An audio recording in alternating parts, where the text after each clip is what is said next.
My name is Grace, and I thought I had everything figured out. At 32, I was living the life I'd planned since college. A successful career as a financial analyst, a beautiful home in the suburbs, a husband who kissed me goodbye every morning. I was the daughter who made our parents proud, the sister who'd always done things right. My life was organized, predictable, safe. That morning started like any other. I woke up at 6, made coffee while Mark showered, and we ate breakfast together in comfortable silence. He told me he had back-to-back meetings all day. I told him I'd probably work late on the Henderson account. We kissed at the door, a quick peck that had become routine after 5 years of marriage, and I drove to work thinking about quarterly reports and client presentations. But something felt wrong from the moment I sat down at my desk. A tightness in my chest that wouldn't ease, a crawling sensation under my skin like static electricity. I tried to focus on spreadsheets, but the numbers kept blurring. My coffee tasted bitter. The fluorescent lights seemed too bright, buzzing with a frequency that made my head ache. At 11, I told my assistant I was feeling sick and needed to go home. She looked concerned, told me I did look pale, that I should rest. I grabbed my bag and my phone and walked out to my car, and the whole drive home that feeling just got stronger, like my body knew something my brain hadn't caught up to yet. Victoria's car was in my driveway. Her silver Mercedes, the one her husband Stephen had bought her for their anniversary, parked right next to where Mark's car should have been but wasn't, because he'd told me he was taking it to those meetings he supposedly had all day. I sat there for a moment, engine idling, staring at that car. My sister rarely visited unannounced. We weren't that close, hadn't been for years, not since the quiet competition of our childhood had curdled into something colder. She'd always resented me, I knew that. Resented that I'd married first, that our parents called me more often, that my life looked neater from the outside. I turned off the engine. The sudden silence felt heavy, thick enough to choke on. I could hear birdsong from the oak tree in our front yard, absurdly cheerful, and somewhere down the street a dog was barking. Normal sounds. A normal Tuesday afternoon in a normal neighborhood. I unlocked the front door and stepped inside. The house was quiet, but not empty. I could feel the presence of people upstairs, the way you can sense a room is occupied even when no one's making noise. My purse slipped from my shoulder and hit the floor with a soft thud. I didn't pick it up. The stairs creaked under my feet as I climbed them, each step deliberate, my hand trailing along the banister Mark had refinished himself last summer. I could hear it now, the breathing, heavy and rhythmic, and something else underneath, a low murmur that made my stomach clench before my brain could process why. The bedroom door was already cracked open. My hand touched the doorframe, and the wood felt cold under my fingertips, smooth and real, grounding me for just a second before everything shattered. I pushed the door wider. There they were, tangled in my sheets, the white ones I'd washed just yesterday morning. My husband Mark's back was to me, his shoulders moving in a way that made bile rise in my throat. And beneath him, face turned toward the door, was Victoria. My sister. Her red hair spilled across my pillow like a stain, and when her eyes met mine, she didn't flinch. She didn't gasp or scramble or even try to cover herself. She smiled. It was the kind of smile that carried years of resentment, of sibling rivalry turned poisonous, of every time our mother chose me over her, every time I got something she wanted. Smug. Victorious. Like she'd finally won some sick game I didn't even know we were playing. My phone was already in my hand. I'd been holding it since I left work, clutching it during the entire drive home because something had felt wrong all day, that nagging sensation crawling under my skin. And when I'd seen Victoria's car in my driveway, I'd done something I never thought I would do. I'd opened the security camera app Mark had installed last month, the one that fed directly to our phones, and I'd watched. I'd sat in my car and watched my husband and my sister in my bedroom, and I'd recorded every second of it. Then I'd pulled up Stephen's contact information and sent it to him with a message, "Thought you should know what your wife does on Tuesday afternoons." Before I go further, tell me in the comments where you're watching from. I like to know how far my stories are reaching, and a like and subscribe means a lot to small channels like ours and will keep these stories coming. Now let's continue. Grace, Mark's voice broke through, strangled and panicked as he finally turned and saw me standing there. He grabbed for the sheet, his face draining of all color. Grace, wait, I can explain. But I wasn't looking at him. I kept my eyes locked on Victoria, watching that triumphant smile, letting her savor it for just one more second. Then I spoke, my voice surprisingly steady, almost casual. I just sent your husband a video of you two. The change was instant and beautiful.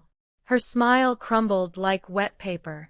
Her eyes went wide, pupils dilating with pure panic, and she sat up so fast she nearly knocked Mark off the bed. You didn't, she breathed, her voice thin and sharp. Grace, you couldn't have. 3 minutes ago, I said, holding up my phone so she could see the sent message on the screen. The second I saw your car in my driveway. Funny thing about our security camera, the one Mark installed last month, it has a perfect view of this room. He wanted it for protection. I let out a laugh that tasted like copper. Guess it worked. Victoria's face had gone from flushed to chalk white. Stephen is, she started, scrambling off the bed now, grabbing her clothes from the floor with shaking hands. He's going to kill me. Grace, you don't understand. He's not like Mark. He won't just forgive this. The prenup, the custody agreement, everything. Oh, I understand perfectly. I cut her off. Stephen, who pays for your house, your car, your lifestyle. Stephen, who has full legal custody written into that prenup you signed because of your little affair 3 years ago. Stephen, who's probably watching that video right now. The sound that came out of her throat wasn't quite a scream, more like something wounded and trapped. She couldn't get her shirt on fast enough, her fingers fumbling with the buttons. Mark just sat there on the bed, frozen, like if he didn't move I might forget he existed. My phone buzzed in my hand. I looked down at the screen, expecting to see a response from Stephen, maybe anger or questions or threats. But my blood turned to ice water. The message wasn't from Stephen. It was from a number I didn't recognize, and it contained a single photo. Me, standing in this doorway, taken from somewhere behind me in the hallway. Time stamped exactly 45 seconds ago. Below the photo, 3 words, "We need to talk." I spun around, heart hammering against my ribs, but the hallway behind me was empty. Silent. The house suddenly felt too big, too full of shadows and corners where someone could be watching. Every room a mouth that could swallow secrets. Who else is here? I whispered, but nobody answered, because Victoria was already running down the stairs, half-dressed and sobbing, and Mark was calling my name like it might change anything. My phone buzzed again.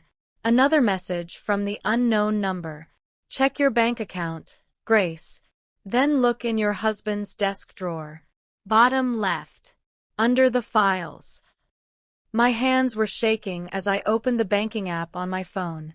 Mark was saying something behind me, his voice high and desperate, but it sounded like he was underwater, muffled and distant.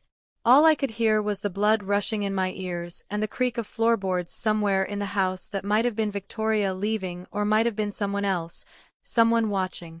The app loaded slowly, the little circle spinning and spinning. I wanted to throw the phone to scream, but I just stood there in the doorway of my violated bedroom and waited.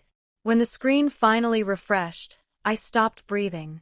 Our joint savings account, the one we've been building for 5 years, the one that had $63,000 in it last week when I checked, now showed a balance of $942. Grace, please, just listen to me, Mark was saying, finally on his feet now, wrapping the sheet around his waist like modesty mattered anymore. This isn't what you think. We can work through this. Where's the money? I asked, my voice barely above a whisper. I turned to face him, and he actually stepped back, like he was afraid of me. Good. He should be. Where's our money, Mark? His face told me everything before his mouth could form the lies. guilt and panic written in every line, in the way his eyes couldn't quite meet mine. I can explain that, it's just temporarily moved. I made an investment. You made an investment, I repeated, and I started laughing, a sound that didn't feel like it was coming from my body. You stole $60,000 from our savings and you're sleeping with my sister and you want to explain? I held up my phone, showing him the message. Who sent this? Who else is in our house? Mark's confusion looked genuine, and that scared me more than anything else had so far. I don't know what you're talking about. There's no one else here, Grace. You're not making sense. I pushed past him and ran down the hallway to his office. The door was closed, and when I tried the handle, it was locked. I'd never known him to lock this door, not once in 5 years. Grace, don't. Mark was behind me now, reaching for my arm, but I yanked away from him. Give me the key. You need to calm down first. You're not thinking clearly. I kicked the door. The frame splintered but held. I kicked it again, and this time something cracked. Mark was yelling now, telling me to stop, to wait, but I was done waiting. I was done being the good daughter, the perfect wife, the one who followed the rules while everyone else burned my life down around me. The third kick sent the door swinging open. Mark's office looked normal at first glance. Desk, computer, filing cabinets, the smell of leather and old coffee. But I went straight for the bottom left drawer, the one the mystery texter had mentioned, and pulled it open. Files, just like they'd said. Tax returns, insurance documents, the deed to the house. I pulled them all out, throwing them on the floor, and underneath, in the very bottom of the drawer, I found a brown manila envelope. My fingers felt numb as I opened it. Photographs spilled out onto the desk. Dozens of them. Victoria and Mark, but not just from today. Months' worth of images, maybe longer. At restaurants I recognized, in hotel rooms I didn't. Victoria laughing, her hand on Mark's chest. Mark kissing her neck in what looked like a parking garage. The two of them tangled together in sheets that weren't ours. But that wasn't the worst part.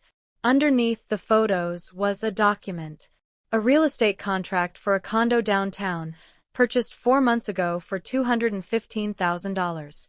Buyer, Mark Henderson. Co-signer, Victoria Chen. My married name was Henderson. Victoria's married name was Chen. They'd bought a place together. With my money. With our money. You were going to leave me, I said, and it wasn't a question. I turned to look at Mark, who was standing in the doorway like a stranger, and I didn't recognize him at all. You and Victoria. You were planning to leave both of us.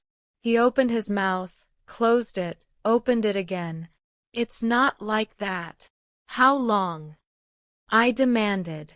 How long have you been sleeping with my sister? Grace. How long? 2 years, he said quietly, and the floor felt like it dropped out from under me. But we were going to tell you, we were waiting for the right time. 2 years. 2 Christmases. 2 anniversaries. 2 years of family dinners where I'd sat across from both of them and suspected nothing, seen nothing, while they smiled and lied and planned their future together with money stolen from my account. My phone buzzed again. Another message from the unknown number. Now check your email. The one from your bank. Look at the transaction history. My hands were shaking so hard I could barely navigate to my email app. There was a message from our bank, sent automatically this morning at 9:14.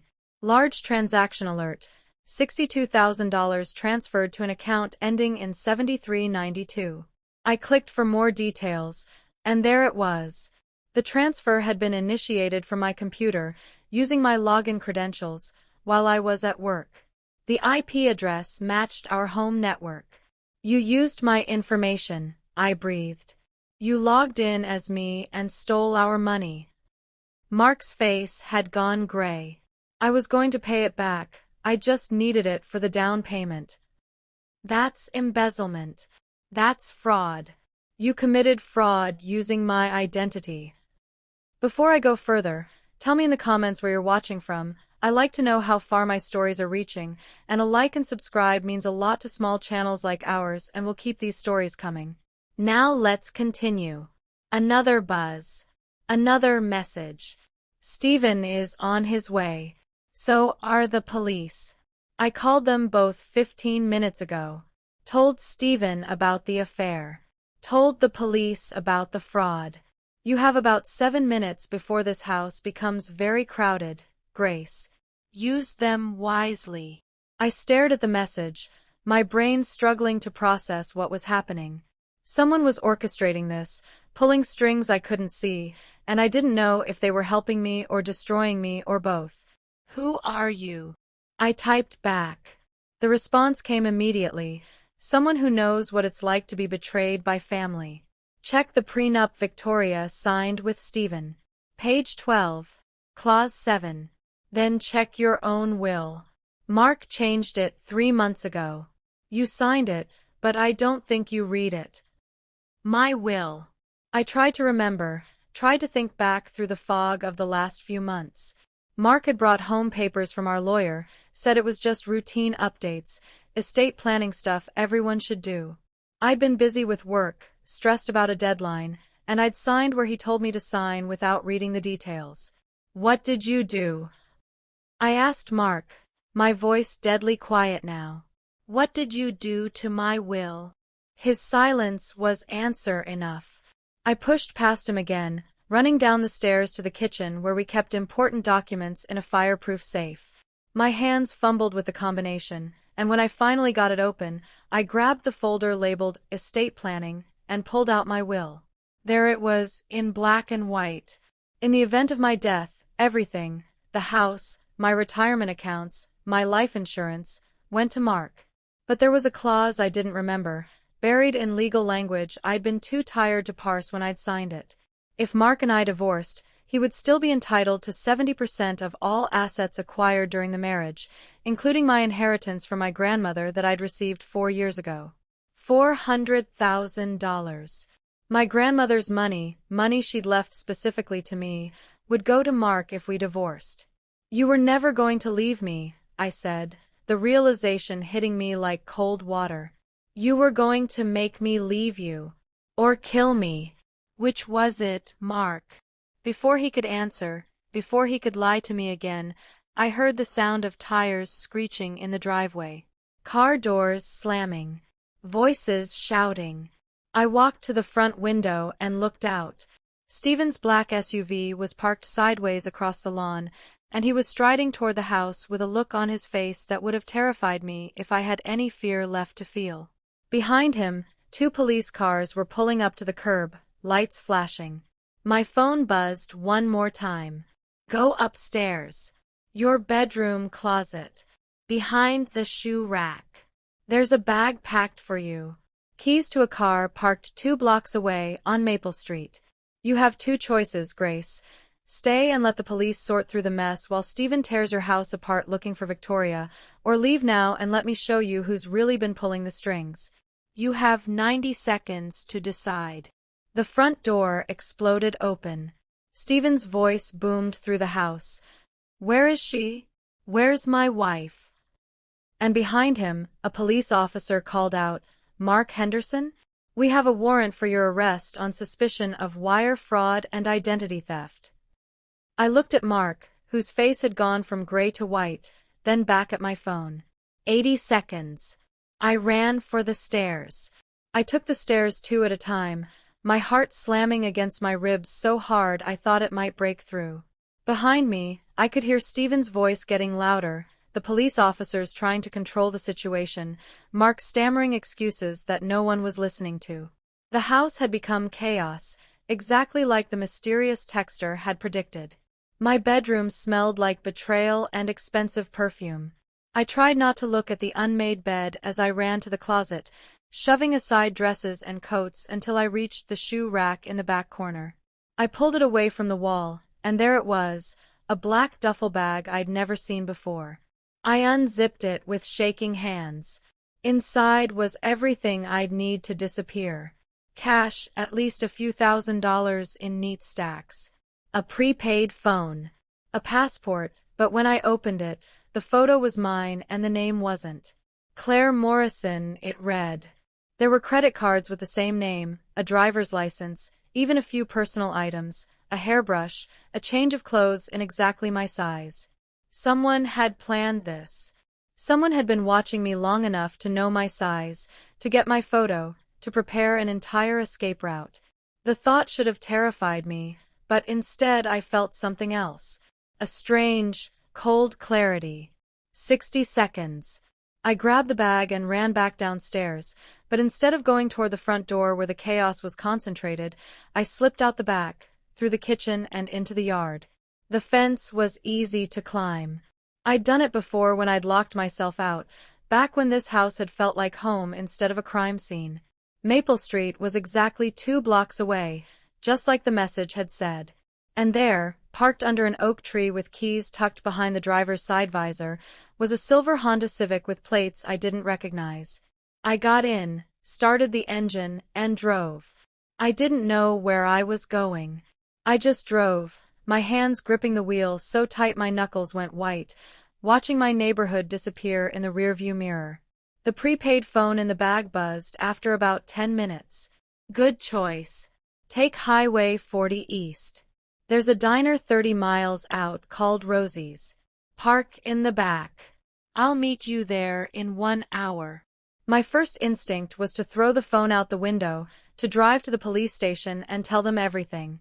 But tell them what? That my husband had stolen my money and cheated with my sister? They already knew that. That someone had helped me escape? That would just make me look guilty of something. And I wanted answers. I needed to know who had been watching me, who had orchestrated this entire day like some kind of twisted puppet master. So I drove to Rosie's diner. The parking lot was mostly empty when I arrived, just a few trucks that looked like they'd been there since the 90s and a station wagon with a car seat in the back. I parked where I'd been told to, in the back near the dumpsters, and waited. The hour crawled by like years. I watched the sun start to sink lower in the sky, painting everything gold and orange. I thought about Mark's face when the police had walked in, about Victoria running out of my house half-dressed, probably straight into Stephen's rage, about my life, the one I'd built so carefully, crumbling to dust in a single afternoon. A knock on my window made me jump so hard I hit my head on the roof. A woman stood outside my car. Mid-50s, gray hair cut short, wearing jeans and a leather jacket that had seen better days. She didn't look threatening, but she didn't look friendly either. She looked tired. I rolled down the window halfway. "Grace," she said, and it wasn't a question. "I'm Caroline. We need to talk." "You're the one who's been texting me." "Yes. Why?" She glanced around the parking lot, checking for observers, then looked back at me with eyes that were sharp and sad at the same time. "Because 2 years ago, your husband and your sister did the same thing to me." The words didn't make sense at first. I just stared at her, trying to process what she'd said. "I was married to Mark before you," Caroline continued. "He never told you about me, did he? About his first wife." Mark had told me he'd never been married before. He'd said I was his first real love, his only love. Another lie in a mountain of lies. "He divorced you?" "He tried to kill me," Caroline said flatly. "Made it look like an accident. Carbon monoxide leak in our apartment. But I woke up, got out in time. By the time I was strong enough to press charges, he'd disappeared. Changed his name, moved to a new city, became someone else. Became the man you married." I felt like I was going to be sick. "His name isn't Mark Henderson?" "It is now. Legally changed it 6 years ago. Before that, he was David Marsh.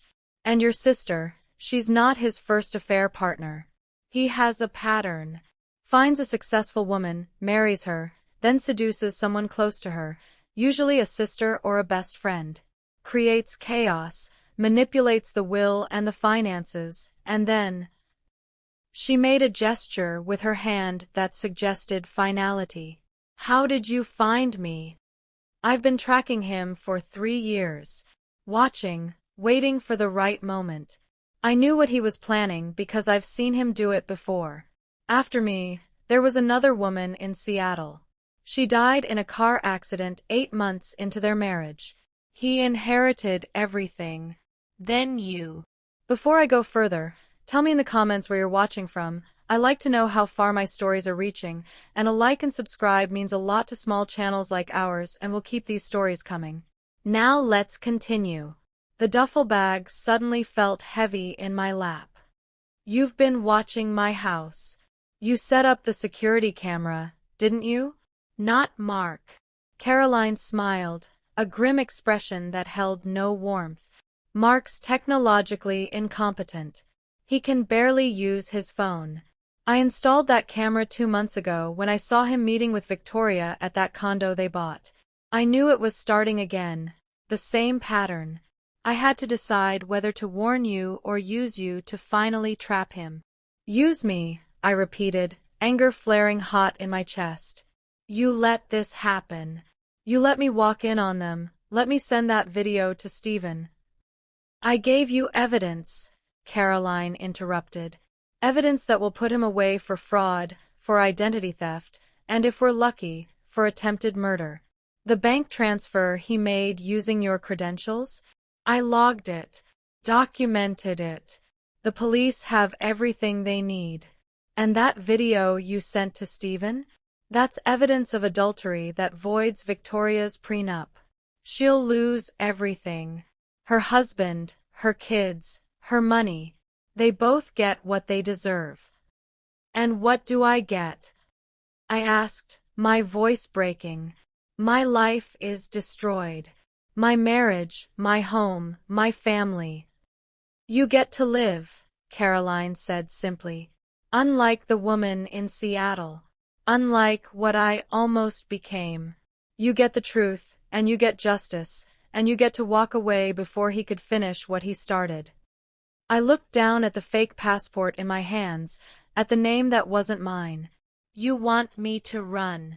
I want you to be safe while the investigation happens. Mark has friends, connections you don't know about.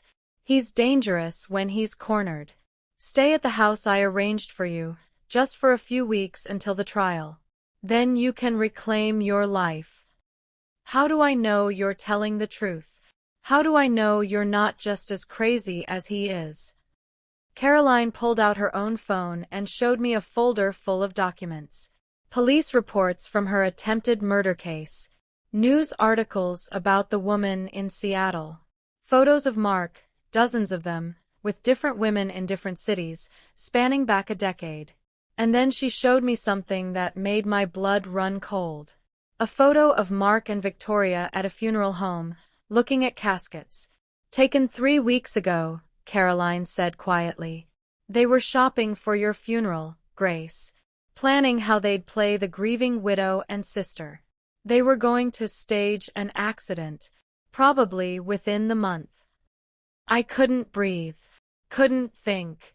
The evidence was right there in front of me, undeniable and horrifying. Why? I whispered. Why does he do this? Because he can. Because he's a predator who found a system that works. Marry wealthy women, destroy them, inherit everything and move on. Caroline's voice was hard now, bitter with old pain. But this time we end it. This time he pays. My phone, my real phone that I'd left in the car's cup holder, buzzed. A text from a number I did recognize. My mother. Grace, the police are here. They're saying terrible things about Mark. Call me immediately. I looked at Caroline, at this stranger who claimed to be saving my life, who'd manipulated my entire day like chess pieces on a board. If I do this, I said slowly, if I trust you and disappear for a few weeks, what happens to Victoria? Stephen's filing for divorce and full custody. Her prenup means she gets nothing. The video you sent him guarantees that. She'll lose her children, her home, everything. She betrayed you. She betrayed her family. She made her choices. I thought about Victoria's smug smile, about 2 years of lies, about caskets and carbon monoxide and women who died because a monster had convinced them he loved them. And Mark. 20 years minimum, if the prosecutor does their job. Wire fraud, identity theft, and I'm pushing for attempted murder based on the pattern of behavior. You'll have to testify, eventually, but you'll be alive to do it. I started the engine. Where's the safe house? Caroline smiled, and this time it reached her eyes. 3 hours north. Small town. Quiet. I'll follow you there. Make sure you're settled. Then we wait for justice. As I pulled out of the parking lot, I caught a glimpse of myself in the rearview mirror. I looked different. Harder. The woman who'd woken up this morning thinking she had a perfect life was gone. In her place was someone who'd walked through fire and survived. My phone buzzed one more time. A news alert. Local man arrested for fraud, wife's sister implicated in affair scandal. It was already starting. The life I'd known was truly over. But Caroline was right about one thing. I was alive. And I was going to make sure Mark Henderson, or David Marsh, or whatever his real name was, paid for every lie, every victim, every life he destroyed. The revenge wasn't just mine anymore. It was for all of us. I drove north as the sun set, leaving behind the ashes of my old life and driving towards something new. Something honest. Something real. And for the first time all day, I smiled.